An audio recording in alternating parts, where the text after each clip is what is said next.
woman over the age of 35, dreaming of love, marriage, and motherhood, but the wait has been longer than you expected? Welcome to the While I Wait podcast. I'm your host, Pt2, and together we'll learn how to embrace this unique chapter of life.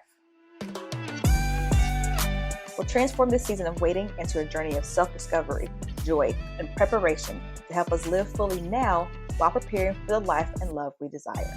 So let's dive in. There's so much to do while we wait.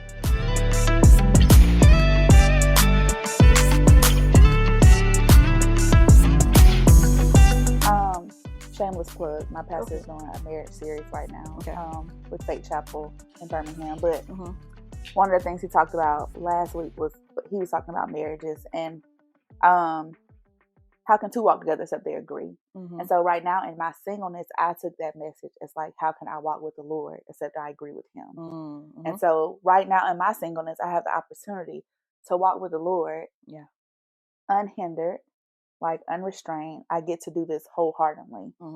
And who knows where that's going to end up. So I'm excited to see, which 1 Corinthians 7 tells you about that. I think it's 1 Corinthians, but chapter 7, whichever one it is, talks about like how the single person's commitments are like focused and aren't spread all across. So you have so much opportunity. Like nothing's wrong with you. And it's in that point, like your husband will find you in the Lord, which is where you would want him to find you. Yeah.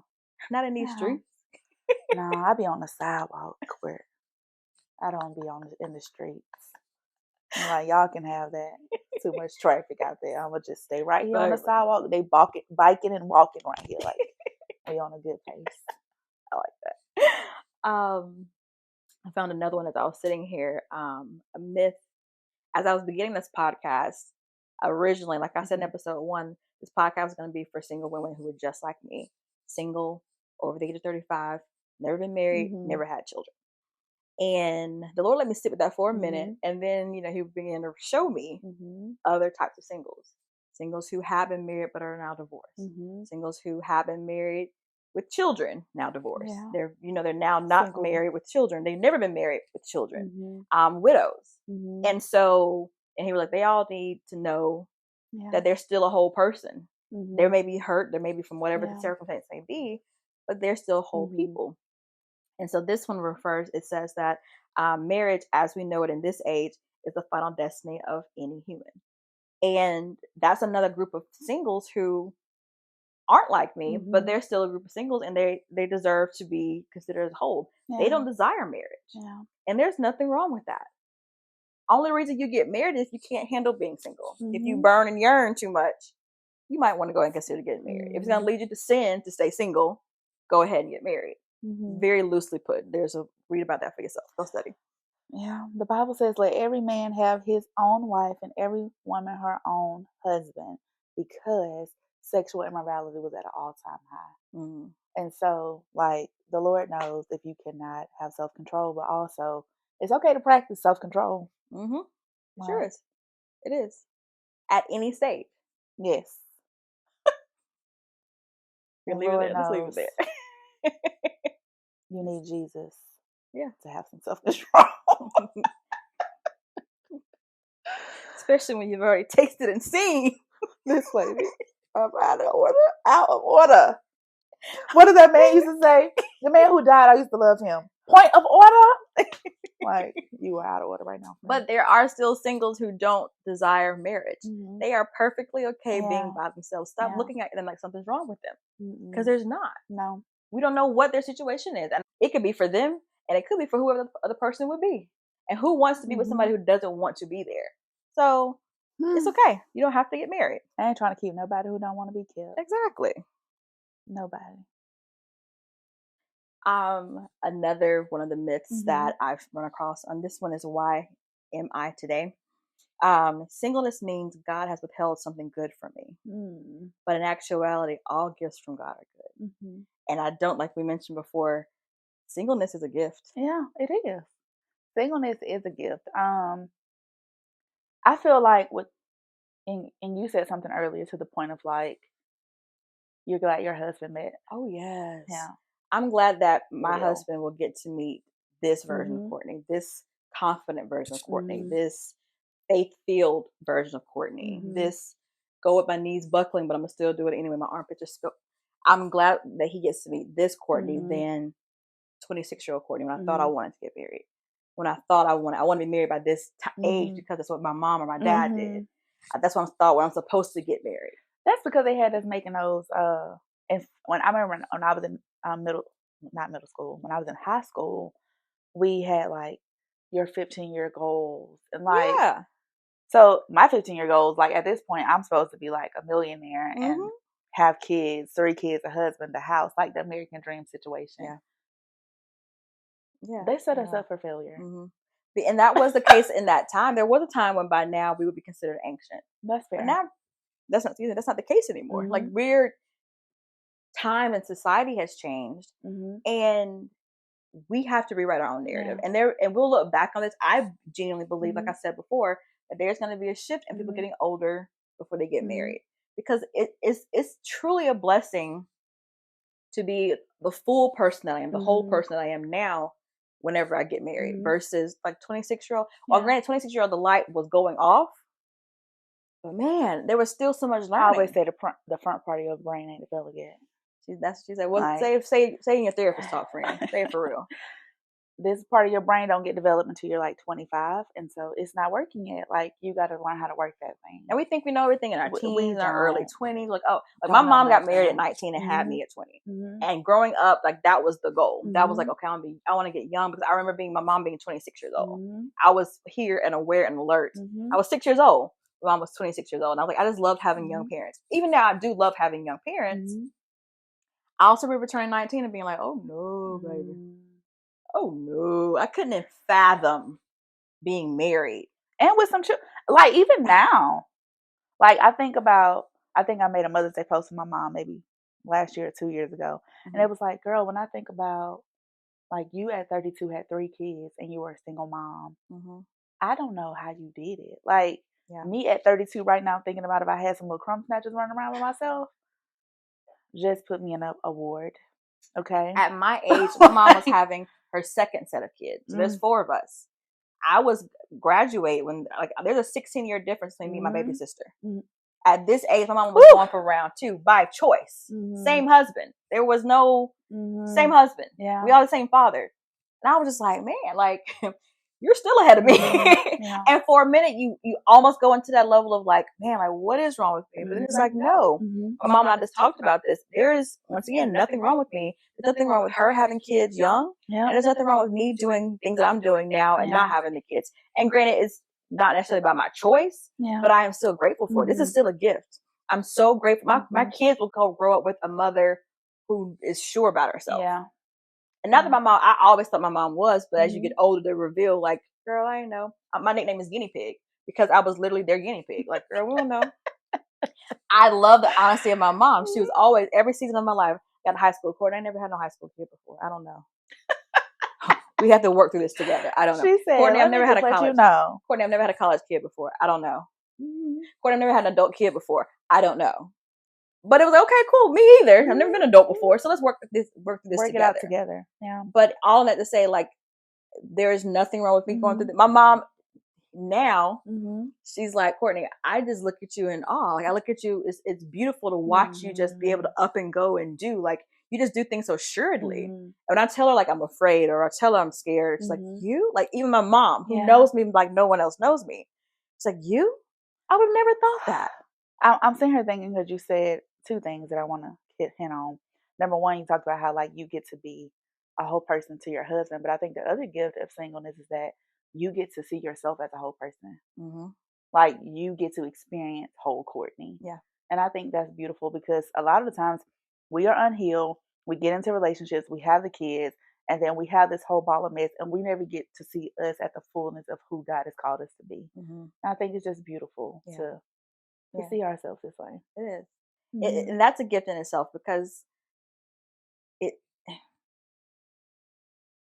even right now, before we turned on the cameras, I was like, we're doing it. We're doing it. And it's a process, and it'll grow and develop, and it'll continue to be a process. And I want to show that. Like, I don't mind showing that this is a process, but it's a journey. Like, it's literally like, it goes from an idea, a thought in your head, and the Holy Spirit tells you, you're acting out. And I literally go, my pastor once said, like, go move forward, go with your knees buckling, but continue to move forward. And that has stuck with me, and certain phrases stick with me, and that is one of them. Like, I go, my armpits may be sweating, but I'm gonna do this. I go nervous, I'll go unsure, I don't know how it works out. I brought this up to Japonica's house. We didn't know how it was gonna work out. I'm gonna take a picture of our setup here. Yeah, I don't know what it looks like, but I'm so proud of us. When we tried the mics and they both worked, we were like, yay! And so, but that's just the beauty of it. And so bring another person, like, I think, and not only am I going to come up with a whole person, hopefully they have had time to be a whole person. But I think, one of my therapists, I've had several therapists, like, since I moved, but one of them told me, when you are 90% unhealthy, you attract people that are 90% unhealthy. Wow. And when you are 90% healthy, you attract people that are 90% healthy. And so if you're not whole, of course, the only people you're getting is unwhole people. Wow, that's good. So that's good. That's why it's important to be whole, because it helps you see through some stuff. It helps you see through some stuff. Yeah. So the other thing that I wanted to hint on is, like, we have to learn to forgive ourselves, especially as women, of the things that we just did not know. Like, there was a lot of stuff that I did, a lot of decisions that I made, even being like a young girl, because I wanted to keep up with what everybody else was doing. I don't even know if I wanted to really be in a relationship in high school and middle school, but that's what everybody else was doing. Yeah. And so because of that, it made me make different choices. And I just think that we don't sometimes give ourselves the opportunity to, like, is this what I really want right now? Right. And it's okay. And I'm thinking about that because we don't have to experience stuff to, like, you don't have to do crack to know that crack is bad. Yeah. But a lot of things we put ourselves in, like, to make ourselves unhealed and unwhole, on top of, like, just childhood experience and stuff like that.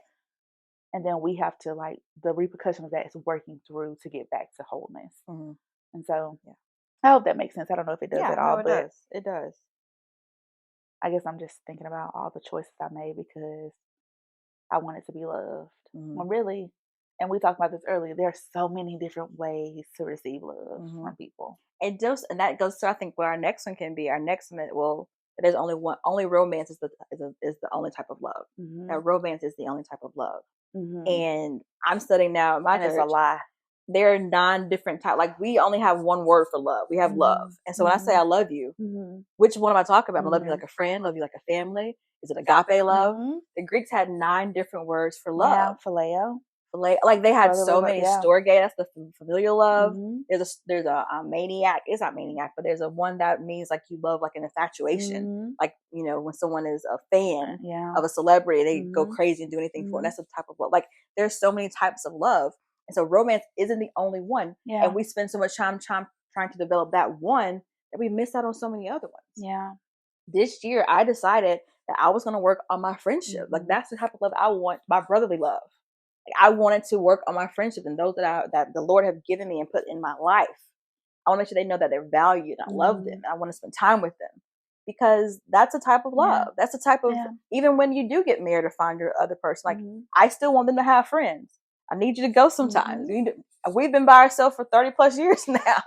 All of a sudden we can't become each other's everything and all. And it's important to me. I think it's important to have the brotherly love, the sisterly love, the friends outside of each other. Yeah.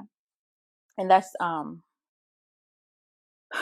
couldn't think of all the other ones. Also, the agape, like the unconditional love of Jesus. But the only way you know unconditional love is that you know the person who unconditionally loves. And so you don't get to experience that really unless you know Christ. Yeah. So, we can go on and on about this, but ultimately the point of this is just to realize, like we said at the very beginning, like, it's a myth until you start to believe it. And so don't let your story be written for you in this season. You decide. You can choose to be selfish in this moment and decide, what does this season look like for you. And part of this series, and as I go further on, you'll understand more and more, but part of this podcast is also to help us be busy doing the things that we are called to do. And I genuinely, wholeheartedly believe that as we do what we like to do, what we enjoy doing, what we're called to do, that the Lord will allow the people who are supposed to be in our circle, in our space, our mates, to find us. Yeah. But it's not going to happen while we are sitting on the couch doing nothing, waiting for your husband to deliver your pizza. That's not realistic to me. Nothing. I mean, if somebody knock on happen. my door talking about they my husband, I got to like fight them or something. Because like, why? First of all, how you know I'm here? Number one. But it'll have to be a miracle. The Lord will have to come down and say, Japonica, this is the one. There's just so much to do in this season. There's so much to do. Like I said, it's the whole point of this podcast. It's not that we're just waiting for my husband, but like while that's taking place, while that's still a desire of my heart, I never want people to think that I'm not for it. I genuinely desire to be married. I desire my husband. I desire my family. However, that does not define me. And the lack of having it now does not mean I'm less than. It does not define me. I just say, while I'm waiting on that, there's a whole life to live. Yeah. And I'm choosing to live it now.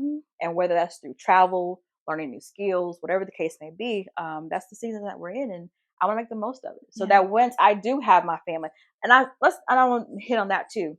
I think a lot of times people haven't had a chance to figure out who they are, what they want. They add a husband or wife, they add the kids, and now you're like, don't have kids, y'all. How many married people or single people with kids don't have no kids? Don't do it. But because you had kids young, or you weren't ready for them, or you rushed into it, now you're looking at they're hindering you from doing what you want to do. I take that and say, well, cool, let me go do what I want to do, so that when my kids come, things that people find annoying what their kids do, I don't find that annoying. A, because I desire it, and B, it's not keeping me from anything else. So traveling, I'm traveling now. Books planned for this year, trips planned for this year. But once I have my kids, I won't mind giving that up, because I would have done that. I would have got to enjoy that. Not keep me from doing the things that I want to do. I don't even know who I was talking to. I talk to so many people. That's fine. I told somebody recently, I want to live my singleness out so well that when I'm get married, I'm not looking back. Like I'm so excited to be here, and I don't want to go back to that, because I've lived it out well. Like I don't want to have to look back and say, I wish I had done this, and that. No, I just do it now. And that's what I've heard so many married women say. Like, I didn't realize how much things would change when I got married. I didn't realize how much time I had to myself when I got married. I didn't realize what I should have been doing while I was not married. And I don't want that to be my case. I don't want to go back thinking like, man, I wish I had done this or the other. Like, no, let's do it now. This is an entire life. And if I'm really honest, it's almost easier to say, you know what, I'm not going to get married. Maybe it's not in my cards. I give that up and just not expect that and live my life like a fully single person. That's what I desire when that's not my desire, to avoid the disappointment. But even in that, like, that's not being truthful. That's not being honest. But I think to that point, be honest with yourself, please do. But I think one of the things that I used to tell myself all the time is that looking at eternity, we don't know when Jesus is coming back. Like, he might come back before I have the opportunity to get married and have kids. Sure. Like, I don't know. And so how much time would I have wasted waiting to enjoy this side of heaven and to do the things that God has called me on this side of heaven? Like, I don't want to waste this. Because this is a gift. Life is a gift. Life is a gift. And it's not the goal to just get married. That's not always, I mean, that may be a desire, but it's not the end goal. There's so much life to be lived. How can you impact? What are the things, like I said last week, what are the things that you can only do or best do in this season? And get busy. Get busy. Absolutely. Y'all, don't waste your time. Do not waste your singleness waiting around for life. Life is now. Life is passing you by. So I'm going to shift gears a little bit. And I want to, so in my video episodes when I interview people, I want to give them opportunity to ask questions about me. What I know about myself is that to a degree, I'm a journalist. And so I've been trained to ask questions. I've been trained to get information out of people. And so in that, I am very slow to give information, because I know that people are always looking for things. So while my first 2 episodes, while they were genuine and true, I don't think y'all got to know a lot about me. And so there's a part in my interviews where I'm going to call it flip the script. And that's what we're going to do now. We're going to flip the script. And I'm no longer the interviewee. I'm going to become the interviewee. And Japonica is going to be the interviewer and ask me questions. She has not given me these questions ahead of time. I don't know what she's about to ask me.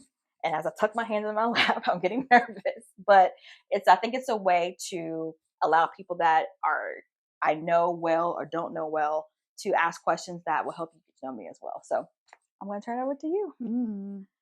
Okay, so I was thinking my first question would be, what do you want the people to know about you that you wouldn't necessarily just come right out and say? Because that's the point of this. Yeah. Mm-hmm. Whether you know me personally, whether you work with me, this is the first time you're getting to know me, I think it's important to know that the easy way of saying I have feelings and I'm a human and I'm imperfect. Meaning everything about this is a process. And in my profession, I do PR, and my job is to make other people look good. And part of that is to always have a very positive outlook. It can be a whole building on fire behind me, and I'm going to say something positive about it because I'm trained to do that. I think at work, people assume that because I'm smiling, because I'm positive, because I make them feel good, that I am good. And that's not always the case. Not that I'm not good, but like I hurt. There are things like that.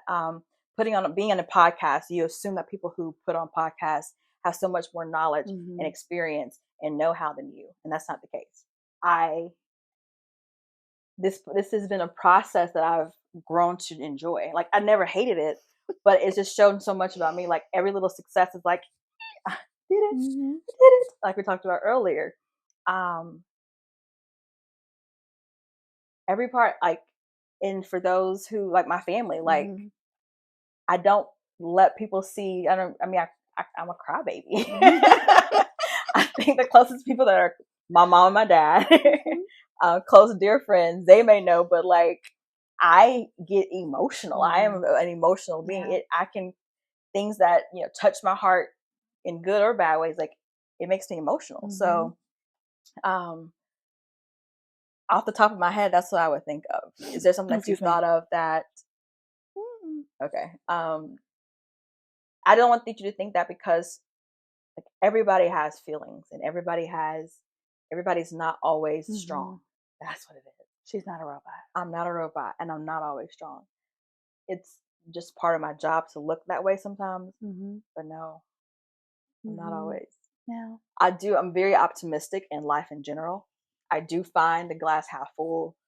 But there are times when it hurts and I do bleed. What was the hardest thing about doing the podcast? Getting started. Okay, let me ask the question another way. What has been your hesitation? Because I know that you have been talking about this for a long time. What was the hesitation? Being consistent enough to do it. Getting started with anything for me is hard.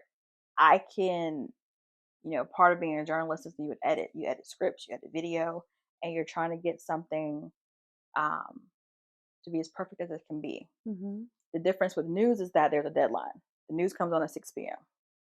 And the saying in TV is, good now is better than great later. Like there's no point in having the perfect package for the newscast. That's good. And it's you have it ready at 7 o'clock. The news is on at 6, but you're late. Like nobody gets to see that. And so until I set a date, it just continued to be an idea. And so I had to set the date, and this is an interesting story of how I set the date, but setting a date for me is what made it okay. Like now you have something to work with. I'm deadline oriented in all areas of my life. I learned that from a friend. Like he told me, he was like, you're deadline oriented. You need to set deadlines for you to get things done. Otherwise you keep kicking the can. And so for me, starting it was the hardest part. That was the hardest part. I have plenty of things saved in my phone and Instagram memes, and I have notes everywhere. I post notes everywhere about content. I think the second part, the hardest part, is like narrowing it down in a show. What do you actually put into the show? Okay. I might have one or two more questions, but to switch gears, what has been the hardest thing about singleness? Because you were in a long-term relationship. Yeah. And now we're back to being single. So what is singleness since the relationship? Okay. For those who don't know, I was in a relationship for 8.5 years. And being single again now, what's the hardest part?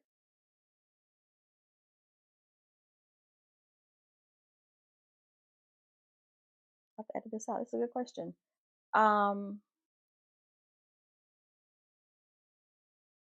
I think it's okay to sit with the silence and figure out. Silence is Y'all get to therapeutic. see this process of we discussing whether or not to edit out the silence, and we're not going to edit it out. I think the hardest part is allowing people to try to get back into the dating scene or letting people in when you've been hurt. That, because I can find a hole anywhere. And they say if you're looking for something, you'll always find it. And you do. You absolutely do. That's been really difficult. And then also realizing that other people have been hurt and not allowing their hurt to be my problem to solve. Because I can be a problem solver. Go to therapy. Or being patient with them while they're figuring out their hurt, because I don't think people talk about it. And so we're all, if you're not going to therapy, then you're not dealing with it. You're not discussing it. You're not. I feel like everybody and their daddy don't have to go to therapy, but I feel like you have to have some kind of outlet in order to heal. And so a lot of times people just don't talk about their stuff. Yeah. And so you're just sitting with all of this carrying on your body, on your mental all the time. So yeah, exactly. You don't have to go to therapy, but it's recommended. I don't have a therapist, but I will call my friend Japonica and say, can you put the therapy hat on? Let me just talk this out. Let me just let you hear what's in my head. And she'll ask me too. She'll ask a question. Do you want me to listen or do you want me to respond? What do you need? And sometimes I'll just say, just listen, because I can't handle the truth right now. And then other times I'll come back, okay, I'm ready. Like, I need you to hear. And Japonica, like, if you hear her voice now, like, it's just the most calming thing. It's the most reassuring. And I think that when I've gone through different chapters, that's been such a help to have someone who doesn't judge you when you're making foolish decisions, when you're taking longer than they know. They can see clearly. They're not in it.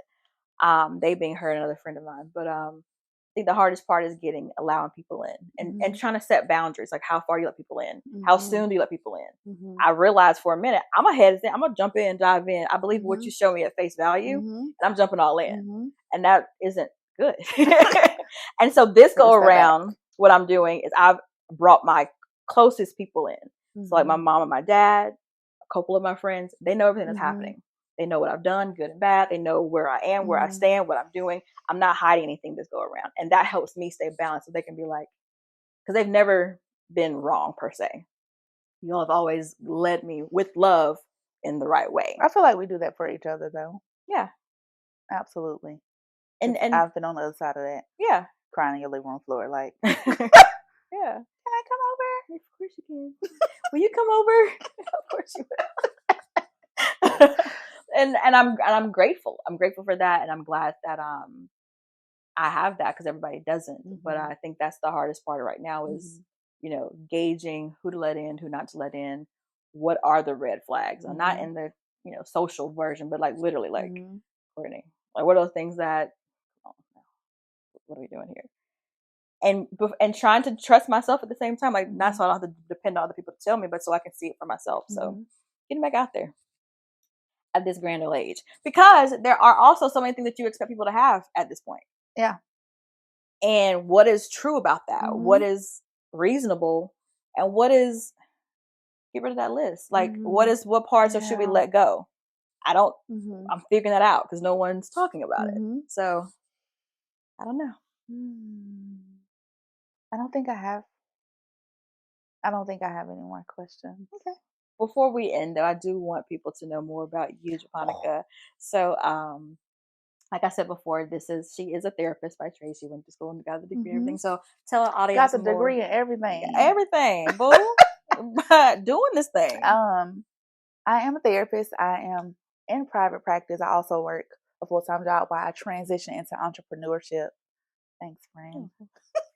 But the name of my practice is Camellia Monet Counseling Services, and you can reach me by phone if you have like questions or comments, anything you want to ask or share. My number is 251-450-8300, or by email at counseling@CameliaMonet.com.